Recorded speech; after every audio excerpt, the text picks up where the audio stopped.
Noni Madueke's hat-trick gave Chelsea their first Premier League victory of the season as they beat Wolves in a pulsating and chaotic encounter.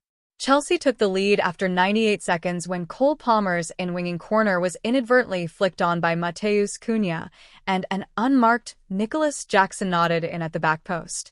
Jackson stoked an already feisty Molineux crowd with his celebrations, and Wolves rallied on the field.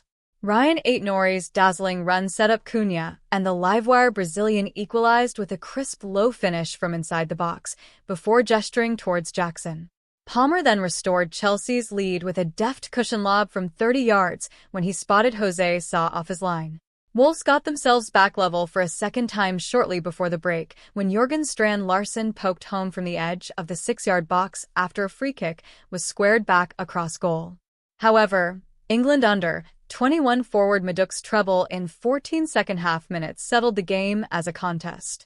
The 3 goals were nearly identical as the winger scored with low-angled shots from inside the area, assisted by Palmer on each occasion. Joao Felix put the gloss on the result late on when he side-footed the ball high into the net from near the penalty spot after being picked out by fellow substitute and former Wolves winger, Pedro Neto. This was an enthralling and frantic contest you simply could not take your eyes off, especially in the first half. There were breathtaking passages of attacking play and bags of chances, with more needle than an acupuncture clinic.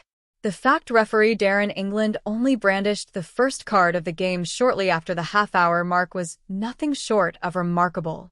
The fires had already been stoked before the game by an Instagram post by Madueke on Saturday night which appeared to be less than complimentary about the city of Wolverhampton. A simmering Molineux inevitably jeered the 22-year-old's every touch, and it would have been easy for him to go missing. Instead, Madueke got the bit between his teeth early on and did not shirk the challenge despite the catcalls from those in the stands wearing old gold. His finishing for his 3 goals was superb, albeit the first strike came via a deflection which flummoxed Sa. Madueke has now scored more Premier League goals in Wolverhampton than he has at Stamford Bridge, 2 in 18 games. Perhaps his view of the place might be different after this memorable afternoon. For the second match in succession, and the second time in their history, Wolves fielded a team without an English player in their ranks. A cosmopolitan side gave everything for the shirt, but their organization was found wanting, particularly at the back where they were often at 6s and 7s. Wolves were carved open with ease by Chelsea after the break, with left-back Aït-Nouri regularly culpable and punished for not tracking back. The departure of former captain and centre-back Max Kilman to West Ham has left a hole which Wolves boss Gary O'Neill, who lamented an error-strewn display, needs to fill before the transfer window shuts. "We lost our way. They were unacceptable errors from us," O'Neill told BBC Match of the Day.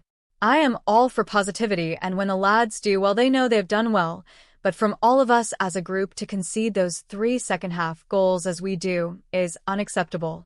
If you give goals away like we did, it was going to be a tough afternoon. We gave Chelsea a lot of help, so there is an awful lot I need to fix."